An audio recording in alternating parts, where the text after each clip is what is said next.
अस्सलामुअलैकुम, this is Umaima Shakoor from the university. Waves and oscillations का course हमने स्टार्ट किया हुआ है। तो आज हमारा लेक्चर नंबर 9 है। लेक्चर नंबर 9 में हम जस्ट फर्स्ट पार्ट डिस्कस करेंगे और जो सेकंड पार्ट होगा इसके टॉपिक का वो इंशाल्लाह हम नेक्स्ट लेक्चर में डिस्कस करेंगे। सबसे पहले हम देख लेते हैं कि लास्ट लेक्चर में हमने कौन कौन से टॉपिक कवर किए थे। तो लास्ट लेक्चर में हमने देखा था कि एक सिंपल पेंडुलम को हम किस तरीके से कन्वर्ट कर सकते हैं एक फिजिकल पेंडुलम में।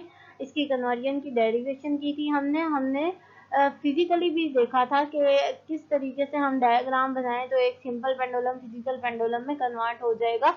इसका उलट भी हमने देखा था कि एक फिजिकल पेंडुलम जो है वो सिंपल पेंडुलम में किस तरीके से कन्वर्ट हो सकता है, जिसकी डायग्राम में हमने देखा था कि अगर हमारे पास एक फिजिकल पेंडुलम है उसे हम किसी एक पॉइंट से हैंग करने की बजाय उसे हम कॉर्ड के जरिए हैंग कर दें तो जो एंड पॉइंट होगा कॉर्ड का उसके साथ हम अटैच कर दें एक फिजिकल पेंडुलम को, तो ये सेम अरेंजमेंट बन जाएगी जैसे एक सिंपल पेंडुलम में होता है कि हैवी बॉब उसके थ्रेड के एंड पर होता है और वो हमें सिंपल पेंडुलम की जो अरेंजमेंट है वो प्रोवाइड करता है। सेम उसी तरीके से हमने देखा था कि हम इसको फिजिकल पेंडुलम को कन्वर्ट कर सकते हैं सिंपल पेंडुलम में। हमने जो डेरिवेशन की थी वो टाइम पीरियड को यूज करते हुए की थी कि हम अगर फिजिकल पेंडुलम को कन्वर्ट कर रहे हैं सिंपल पेंडुलम में तो हम फिजिकल पेंडुलम के टाइम पीरियड को किस तरीके से यूज करेंगे कि वो हो जाएगा कन्वर्ट सिंपल पेंडुलम के टाइम पीरियड में। इसी तरीके से जब हमने फर्स्ट कन्वर्जन जो हम यहाँ पर फर्स्ट पॉइंट लिखा हुआ है सिंपल पेंडुलम को कन्वर्ट किया था फिजिकल पेंडुलम में, तो हमने अगेन टाइम पीरियड की वैल्यू को यूज किया था। दोनों की टाइम पीरियड की वैल्यू थी उन्हें कंपेयर करके एक कॉमन वैल्यू फाइंड आउट की थी, जिससे हमने कहा था कि सिंपल पेंडुलम में ये कन्वर्ट हो सकता है अगर हम इस वैल्यू को वापस टाइम पीरियड की वैल्यू में पुट करते हैं। तो ये तो हमारी रिवीजन हो गई लास्ट लेक्चर की। आज का जो हमारा टॉपिक है वो है सिंपल पेंडुलम का। लास्ट में हमने देखा था कि हम किस तरीके से कन्वर्ट कर सकते हैं। आज हम सिंपल पेंडुलम को डिटेल से डिस्कस करेंगे, उसका टाइम पीरियड, उसकी फ्रीक्वेंसी, सारी चीजें हम फाइंड आउट करेंगे। तो चलिए अपना सिंपल पेंडुलम का जो टॉपिक है वो स्टार्ट करते हैं। हम सबसे पहले ये देखते हैं कि सिंपल पेंडुलम हमारे पास होता क्या है, हम उसको डिफाइन कैसे करते हैं। फिर हम ये देखेंगे कि हम डायग्राम की मदद से सिंपल पेंडुलम को कैसे डिफाइन कर सकते हैं। तो सिंपल पेंडुलम हमारे पास क्या होता है, simple pendulum consist of a heavy small mass, मतलब एक मास हो जो स्मॉल हो लेकिन हैवी हो। इस तरीके का जो मास होता है उसके ऊपर सिंपल पेंडुलम जो है वो सिंपल पेंडुलम में हम उसे थ्रेड की मदद से लटका देते हैं इस तरह के मास को। तो सस्पेंडेड टू अ फ्रिक्शनलेस जो स्पॉट होती है उसकी मदद से हम उसे सस्पेंड कर देते हैं through a light and inextensible string, जिसकी मदद से एक लाइट का मतलब ज्यादा हैवी ना हो वो स्ट्रिंग, जैसे एक सिंपल धागा होता है हमारे पास उसी तरीके का हमारे पास कोई धागा हो जाए, इनएक्सटेंसिबल हो मतलब वो उसमें इलास्टिसिटी ना हो, इनएक्सटेंसिबल हो। वो इनएक्सटेंसिबल ऐसी चीज जिसे हम खींचे और इजीली वो टूट जाए, उसमें कुछ इलास्टिसिटी शो ना हो तो उसे हम कहते हैं इनएक्सटेंसिबल स्ट्रिंग। तो यहाँ से आपको क्या समझ आया कि हमारे पास जो सिंपल पेंडुलम होता है उसे हम सस्पेंड कर देते हैं एक स्पॉट के जरिए। वो स्पॉट क्या होती है, वो हमारे पास कोई भी थ्रेड हो सकता है, कोई भी स्ट्रिंग हो सकती है जो इनएक्सटेंसिबल होगी, और उस स्ट्रिंग का जो एक पॉइंट होता है उसे हम फिक्स कर देते हैं, जबकि जो दूसरा पॉइंट होता है उसके साथ हम स्मॉल मास अटैच कर देते हैं, स्मॉल मास हो लेकिन हैवी हो। तो यहाँ से आपको पता चल गया कि सिंपल पेंडुलम हमारे पास होगा कैसे। अब इसको हम डायग्राम के पॉइंट ऑफ व्यू से भी देख लेंगे कि किस तरीके से हमने ये जो स्टेट किया है इसको कैसे हम ग्राफिकली शो करेंगे।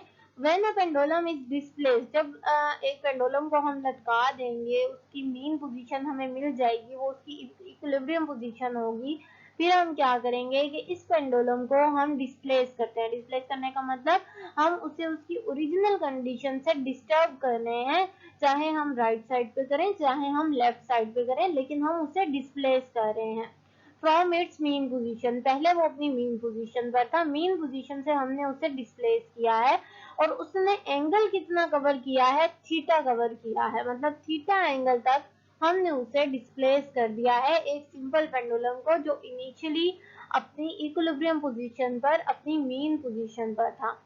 एंड इट विल जब आप उसे थीटा पर ले जाकर छोड़ देंगे then it will perform the oscillatory motion. तो ये आपको ऑसिलेटरी मोशन प्रोवाइड करेगा। ऑसिलेटरी मोशन को हम कैसे डिफाइन करते हैं, मीन पोजीशन के इर्द गिर्द जो मोशन होती है टू एंड फ्रो मोशन, उसे हम कहते हैं ऑसिलेटरी मोशन।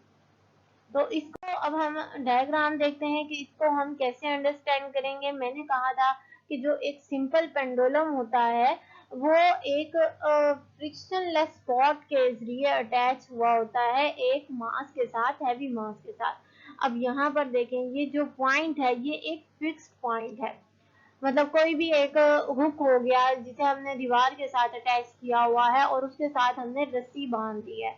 ये जो हमारे पास है ये स्ट्रिंग को शो कर रहा है, यहाँ मैंने रिप्रेजेंट भी किया है कि ये मेरे पास स्ट्रिंग है। अब स्ट्रिंग का जो दूसरा एंड था ये वाला, उसके साथ जिसे मैंने नाम दिया है पॉइंट ए का, पॉइंट ए इसकी पोजीशन है बेसिकली। अब इसके साथ दूसरे एंड के साथ मैंने एक मास लटका दिया है। ये जो मास है एम जिसे मैंने शो किया हुआ है ये वही है जिसे हमने ऊपर स्टेट किया है कि स्मॉल मास हो लेकिन क्या हो, हैवी हो, ये वो वाला मास है। तो स्ट्रिंग के दूसरे एंड पर मैंने इसे कनेक्ट कर दिया है। फिर हमने क्या कहा था कि हम इसे डिस्प्लेस करेंगे कितने एंगल पर, एंगल थीटा पर। तो मैंने इसे डिस्प्लेस किया राइट साइड पर, कितने एंगल पर डिस्प्लेस किया, एंगल थीटा जो मैंने शो किया हुआ है, और मैं इसे ले आई हूँ पॉइंट बी के ऊपर। ए इसकी इनिशियल पोजीशन थी, ए पर ये इक्विलिब्रियम पोजीशन में था जिसे हम मीन पोजीशन कहते हैं, और फिर बी पर मैं इसे लेके आई हूँ। ये वाली जो पोजीशन होती है इस पोजीशन को हम कहते हैं एक्सट्रीम पोजीशन। ये वाली पोजीशन हमारे पास एक्सट्रीम पोजीशन कहलाती है, मतलब मैक्सिमम डिस्प्लेसमेंट वाली पोजीशन होती है हमारे पास। तो जब ये मीन पोजीशन पर है हमारे पास तो जो वेट होगा मास का वो वर्टिकली डाउनवर्ड एक्ट करेगा जिसे हम कहते हैं W = mg। वेट हमारे पास डाउनवर्ड है उसका, लेकिन आपको पता है कि जब वेट को हम हैंग कर देते हैं किसी भी स्ट्रिंग की मदद से तो हमारे पास एक टेंशन की फोर्स भी स्ट्रिंग के अंदर मौजूद होती है, जिसे हमने लास्ट सेमेस्टर में भी पढ़ा था कि टेंशन की जो फोर्स होती है अलोंग द स्ट्रिंग एक्ट करती है और हमेशा ऑपोजिट होती है वेट के। तो वेट देखिए यहाँ पर हमारे पास डाउनवर्ड है।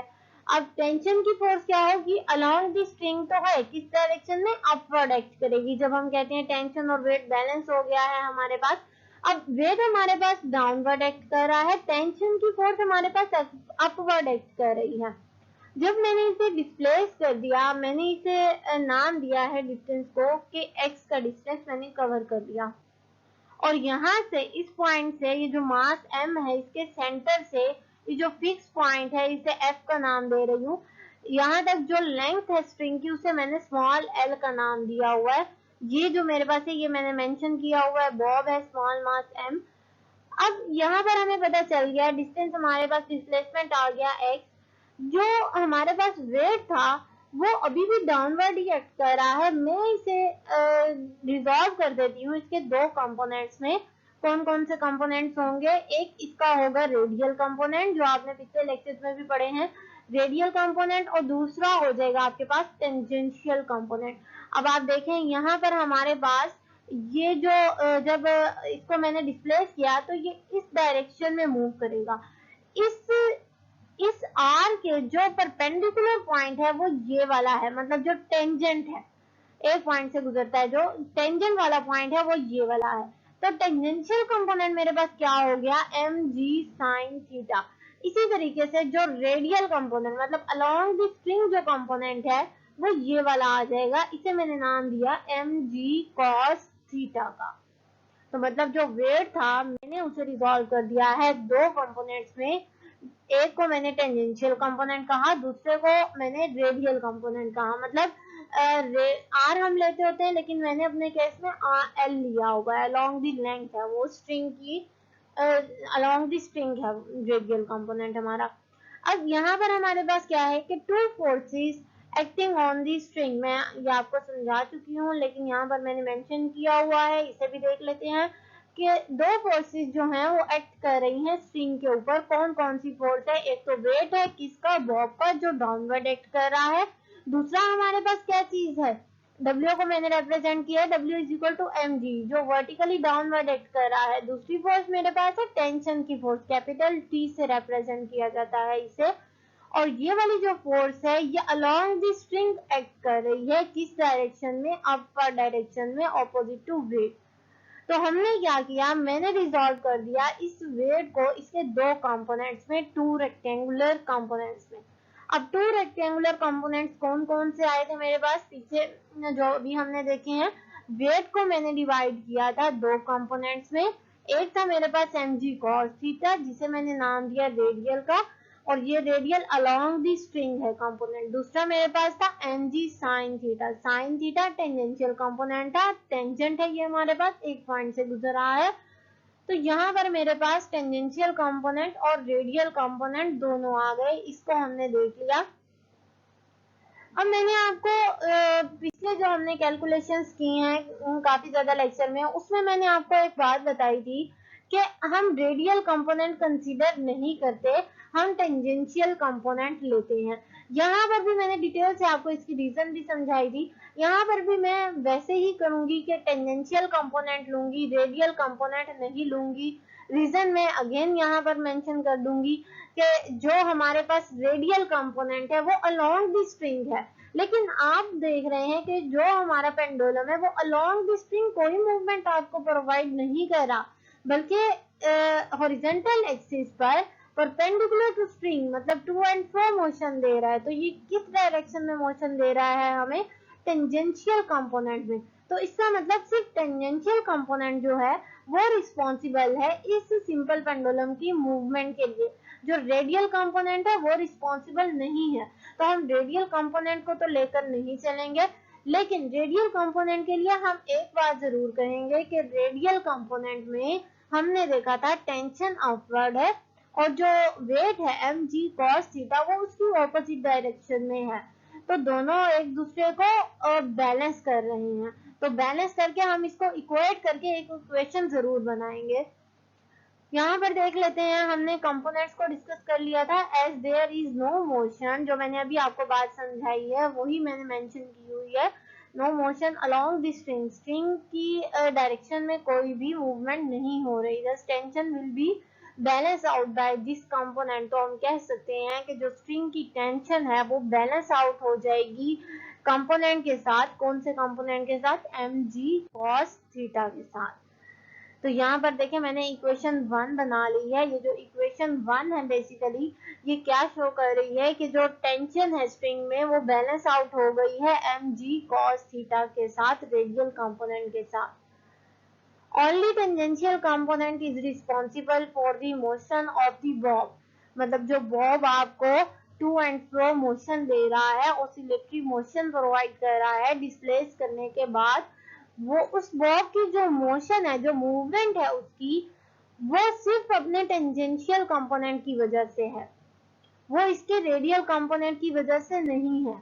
वही बात मैंने यहाँ पर मेंशन की हुई है। And is the responsible for the restoring force. अब आपको पता है अगर टेंजेंशियल कंपोनेंट ही रिस्पॉन्सिबल है बॉब की मूवमेंट का, तो बॉब को हमने डिस्प्लेस करने के बाद, यहाँ पर आने के बाद छोड़ दिया। अब छोड़ने के बाद ये क्या करेगा, अपनी ओरिजिनल पोजीशन को रिस्टोर करेगा। तो जब ये रिस्टोर करेगा तो डेफिनेटली ये भी टेंजेंशियल कंपोनेंट की वजह से हो रहा है। तो यहाँ पर मैंने वही लिखा कि ये जो टेंजेंशियल कंपोनेंट है यही रिस्पॉन्सिबल है रिस्टोरिंग फोर्स का भी, जो इसे रिस्टोर करेगा, हेल्प करेगा इसे अपनी ओरिजिनल पोजीशन रिस्टोर करने में। तो मैंने यहाँ पर क्या लिख दिया कि जो हमारे पास टेंजेंशियल कंपोनेंट है उसमें हमारे पास, चाहे आप F लिख दें चाहे आप W लिख दें, W is equal to F हमारे पास होता है। तो F is equal to M G sine theta आ जाएगा मेरे पास, जो मेरे पास टेंजेंशियल कंपोनेंट था। ये नेगेटिव साइन शो कर रहा है कि रीस्टोरिंग फोर्स भी इसी की वजह से ही है। अब यहाँ तक आपको समझ आ गया। नेगेटिव साइन मैं अगेन रिपीट कर देती हूँ, नेगेटिव साइन रीस्टोरिंग फोर्स की वजह से यहाँ पर आया है। जो पीछे हमने इक्वेशन देखी है उसमें नहीं था, जो पीछे हमने कंपोनेंट देखा टेंजेंशियल कंपोनेंट, वो जनरल हम बात कर रहे थे। अब हम उसकी डिटेल में जा रहे हैं कि टेंजेंशियल कंपोनेंट अगर रिस्पॉन्सिबल है रीस्टोरिंग फोर्स का, तो इसके साथ नेगेटिव साइन भी आना चाहिए। अब न्यूटन सेकेंड लॉ में हमने पढ़ा हुआ है कि F is equal to M A के इक्वल होता है। तो अगर मैं F is equal to M A इस इक्वेशन को और इस वाली इक्वेशन को कंपेयर करूं, तो मेरे पास ये देखिए इक्वेशन 4 में जो m है वो m से कैंसिल आउट हो जाएगा। एक्सेलरेशन आपके पास आ जाएगा माइनस जी साइन थीटा। अब साइन थीटा पर हम कौन सी अप्रोक्सीमेशन लगाते हैं कि अगर आपके पास आपने डिस्प्लेस तो किया है सिंपल पेंडुलम को, बहुत कम एंगल पर डिस्प्लेस किया है साइन थीटा, अगर थीटा हमारे पास बहुत ज्यादा स्मॉल है तो साइन थीटा को हम लेते हैं अप्रोचेस टू थीटा।